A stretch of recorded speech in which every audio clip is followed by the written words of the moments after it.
আজকে এই মুহূর্তে সারা বাংলাদেশে লক্ষ লক্ষ মানুষ ঈদের জামাত করবে না? তাহলে এটা একটা জামাত, পার্থক্য কি, ডিফারেন্স কি? একটা জিনিস আমাদেরকে মনে রাখতে হবে, আল্লাহ রসুল বলেছেন ইসলাম একটা ঘর, ইসলাম একটা ঘর, একটা বাড়ি, মানে এটা ঘর। ইসলামকে আল্লাহ রসুল ঘরের সঙ্গে তুলনা করেছেন। এর খুঁটি হচ্ছে সালাহ, খুঁটি, এই যে খুঁটি।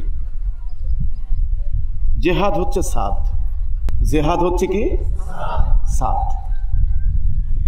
তো স্বাভাবিকভাবেই ভিত্তি লাগে না? আরেকটা হাদিসে আছে আল্লাহ রসুল বলছেন ইসলামের বুনিয়াদ, বেসিক, মূল পাঁচটি। এক নম্বরে হচ্ছে তাওহীদ, লা ইলাহা ইল্লাল্লাহ। তো আমরা বলতে পারি যে ইসলাম নামক যে ঘর, যে বিল্ডিং, এই ঘরের বেসিক বুনিয়াদ হচ্ছে তাওহীদ, ঈমান। আগে ঈমান, তারপরে আমল। যার ঈমান নাই তার আমলের কোনো মূল্য নাই। ঈমানটা কি? আল্লাহর হুকুম বিধান ছাড়া কারো হুকুম বিধান মানি না, এটা ঈমান। আল্লাহর হুকুম বিধানগুলি কোথায় আছে? আল্লাহর কোরআনে। হুকুম বিধান কোথায় আছে? কোরআনে। তাহলে আমরা যে মুসলমান হলাম, মুসলিম আমরা বলি, আমরা মুসলিম, আমরা নামাজ পড়ি, আমরা রোজা রাখি, আমরা হজ করি, আমরা যাকাত দেই, এই যে আমরা মুসলিম দাবি করছি, আমাদের দাবির মূল ভিত্তিটা কি হলো তাহলে? আপনি বলছেন আপনি একজন ডাক্তার, আপনার দাবির তো ভিত্তি থাকতে হবে। সরকার মেডিকেল কলেজ থেকে আপনি মেডিকেল সায়েন্সে লেখাপড়া করবেন, তারপর সার্টিফিকেট দেবে আপনাকে, দেন আপনি বলতে পারেন আমি ডাক্তার। আপনি তো ইচ্ছা করে বলতে পারবেন না যে আপনি ডাক্তার। এই কোরআনের হুকুম, আল্লাহর হুকুম যারা মানবে, আল্লাহর বিধান যারা মানবে, তারা হচ্ছে মোমেন। মোমেন, মোমেনের জন্য নামাজ, মোমেনের জন্য রোজা, মোমেনের জন্য হজ। আজকে সারা পৃথিবীতে এই যে মানুষের উপরে এই যে অন্যায়, এই যে জুলুম হচ্ছে, নিপীড়ন হচ্ছে, এই অন্যায়ের কারণ কি সেটা আমি কিন্তু একটু আগেও কিন্তু বলেছি, পরে অনেকে আসছেন। এই অন্যায়, এই জুলুম, এই অবিচার, এই অত্যাচার হচ্ছে মানুষের উপরে। সেই জুলুমের, এই অবিচারের মেইন রিজন, মেইন কারণ আমরা বলেছি, আসল কারণ হচ্ছে মানুষ আল্লাহর বিধান থেকে কি সরে গেছে, আল্লাহর বিধানের মধ্যে নাই, আল্লাহর হুকুমের মধ্যে নাই, আল্লাহর খেলাফত করছে না। মানুষ আল্লাহর দেওয়া জীবন বিধান দিয়ে মানুষের রাষ্ট্র, সমাজ, অর্থনীতি, দণ্ডবিধি, কোর্ট কাছারি, আদালত পরিচালনা করছে না। এই একটা কারণে আজকে মানুষের সমাজে এই অশান্তি। তাহলে শান্তি কিভাবে আসবে? শান্তির জন্য আজকে এই যে জাতিসংঘ তৈরি করা হয়েছে, শান্তি কি পাচ্ছে? শান্তি মিশন, তারা কিন্তু শান্তি মিশন পাঠায় বিভিন্ন দেশে। আমাদের দেশ থেকেও শান্তি মিশনে চাকরি করতে যায় আমাদের ছেলেরা, সেনাবাহিনীর লোকেরা যায়। আমাদের কথা হলো শান্তি কায়েম করতে পারে নাই দুনিয়াতে কোথাও। হ্যাঁ, সাময়িক কোনো জায়গায় শৃঙ্খলা ফিরিয়ে এনেছে কিছু কিছু জায়গায়, কিন্তু সামগ্রিক অর্থে কথা বলছি, সারা পৃথিবীতে আজকে শান্তি প্রতিষ্ঠা করতে পারছে না।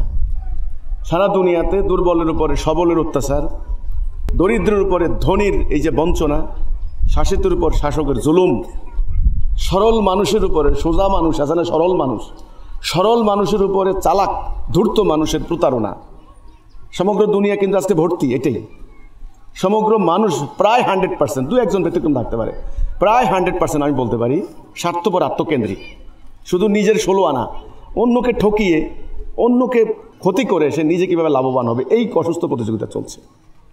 আপনি প্রত্যেকটা অফিসে যান, ঘুষ ছাড়া কোনো কথা নাই। প্রত্যেকটা দপ্তরে যান, সুদ ছাড়া কোনো কথা নাই। অর্থনীতি সুদের, যেটা আজ এই সুদ আল্লাহ হারাম করেছেন। আর রাষ্ট্র পরিচালনার ক্ষেত্রে রাজনীতি যারা করছেন, বিভিন্ন স্তরের জনপ্রতিনিধি নির্বাচিত হচ্ছেন, সেখান থেকে চরম দুর্নীতি। যেমন একটা ছোট্ট উদাহরণ দিচ্ছি, তারাই বলেছে তাদের গণতন্ত্র, তারাই বলেছে জনগণ যেটা বলবে সেটা। জনগণ ভোট কেন্দ্রে যাওয়া লাগে না, এর আগেই ভোটের বাক্স কমপ্লিট। তাহলে তাদের নীতি তারা মানছে না। যারা গণতন্ত্রের সবক দিচ্ছে মানুষকে, যারা মানুষকে বলছে তোমরা সভ্য হও, তোমরা গণতান্ত্রিক হও, সেই আমেরিকার প্রেসিডেন্ট ডোনাল্ড ট্রাম্প সে আদালতে অপরাধী প্রমাণিত হয়েছে। অপরাধী প্রমাণিত, বর্তমান প্রেসিডেন্ট তার ছেলেও অপরাধী প্রমাণিত হয়েছে। তাহলে তারা এসে আমাদেরকে সভ্যতার সবক দিচ্ছে। তা আমার কথা হচ্ছে, উন্নত কি অনুন্নত, কি উন্নয়নশীল, কি পশ্চিমা, কি পাশ্চাত্য, কি মধ্যপ্রাচ্য, কি দূরপ্রাচ্য, কি দেশে কি বাহিরে, আসলে সারা দুনিয়াতে একটা ভয়াবহ বিপর্যয় চলছে। এই বিপর্যয়ের মূল কারণ, এই অন্যায়ের মূল কারণ, মানুষ তাদের জাতীয়, সামাজিক, রাষ্ট্রীয় জীবনে আল্লাহর দেওয়া বিধান বাদ দিয়েছে। তো আল্লাহর দেওয়া হুকুম বাদ দিলে সে কি মোমেন থাকে? কিন্তু আল্লাহর সঙ্গে আমাদের অঙ্গীকার ছিল লা ইলাহা ইল্লাল্লাহ মুহাম্মাদুর রাসূলুল্লাহ। আমরা আল্লাহর হুকুম বিধান ছাড়া কারো হুকুম বিধান মানব না। এবং আমাদের আদর্শকে নবী করিম সাল্লাল্লাহু আলাইহি ওয়াসাল্লাম। তাহলে বাস্তবে আমরা কি করলাম? আল্লাহর হুকুম বিধানটাকে বাদ দিলাম। এখন আমার দাবি বা আমাদের আহ্বান, আমার কথা, আমার বক্তব্য আমি সারা দেশেই বলে যাচ্ছি। আমার বক্তব্য এখন সারা দুনিয়ার বিভিন্ন জায়গায় চলে যাচ্ছে। আমার কথা হলো, মানুষকে এখন আবারও আল্লাহর দেওয়া সত্য জীবন ব্যবস্থায় ফিরে আসতে হবে। মানুষকে এই কথা স্বীকার করতে হবে, মানুষের গোড়া একজন মানুষ থেকে সৃষ্টি হয়েছে বাবা আদম আলাইহিস সালাম। একটা পরিবার, বাবা আদম, মা হাওয়া। সাদা, কালো, লম্বা, আমেরিকান, ইন্ডিয়ান, বাঙালি, আরবীয়, জাপানি, সবাই কয় জাতি? এক জাতি, ওয়ান নেশন। সবার প্রভু একজন, আল্লাহ সুবহানাহু ওয়া তাআলা। সবাইকে আল্লাহর হুকুম, আল্লাহর খেলাফত করতে হবে। যদি আল্লাহর হুকুম না মানে, তাহলে তৃতীয় বিশ্বযুদ্ধ কিন্তু নিকটে। এ দেখবেন অর্থনৈতিক দুর্নীতি শুরু হয়েছে, দ্রব্যমূল্যের ঊর্ধ্বগতি, মানুষ জীবনযাত্রার ব্যয় মেটানোর জন্য মানুষ চুরি করবে, চোর আরও বড় চুরি করবে, বেশি চুরি করবে, খুনি আরও মারাত্মক খুন করবে, ভয়ঙ্কর খুন। দেখেন না, সংসদ সদস্যকে নিয়ে মানুষ খুন করে ফেলছে। অফিসে আরও দুর্নীতি হবে, আরও সুদের কারবার। বর্তমানে সুদের প্রায় 15% সুদ।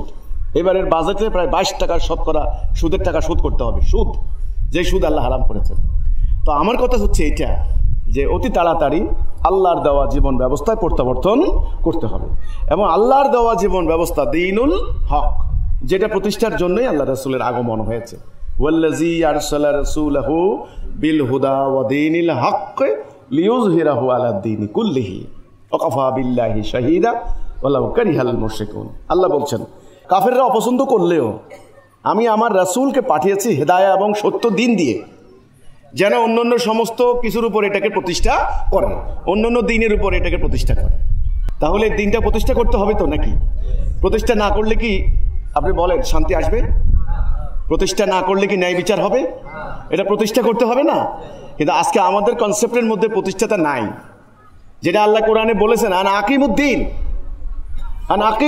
এবং এই কথাটা কেবল আমাদের বেলায় না, সূরা সূরা 13 নম্বর আয়াতে আল্লাহ বলছেন, আমি ইব্রাহিম আলাইহিস সালামকে বলেছি, মূসাকে বলেছি, ঈসাকে বলেছি, হে রাসূল আমি আপনাকে বলছি, নূহকে বলেছি, নূহ আলাইহিস সালামকে, যে আপনারা দিন প্রতিষ্ঠা করেন এবং এই ক্ষেত্রে কোনো দ্বিমত করবেন না, কোনো ফারাক হবেন না। তাহলে দিন প্রতিষ্ঠার এই যে প্রয়োজনীয়তা, দিন প্রতিষ্ঠার এই যে প্রযোজ্যতা, এটা কিন্তু জনগণকে বোঝানো হচ্ছে না।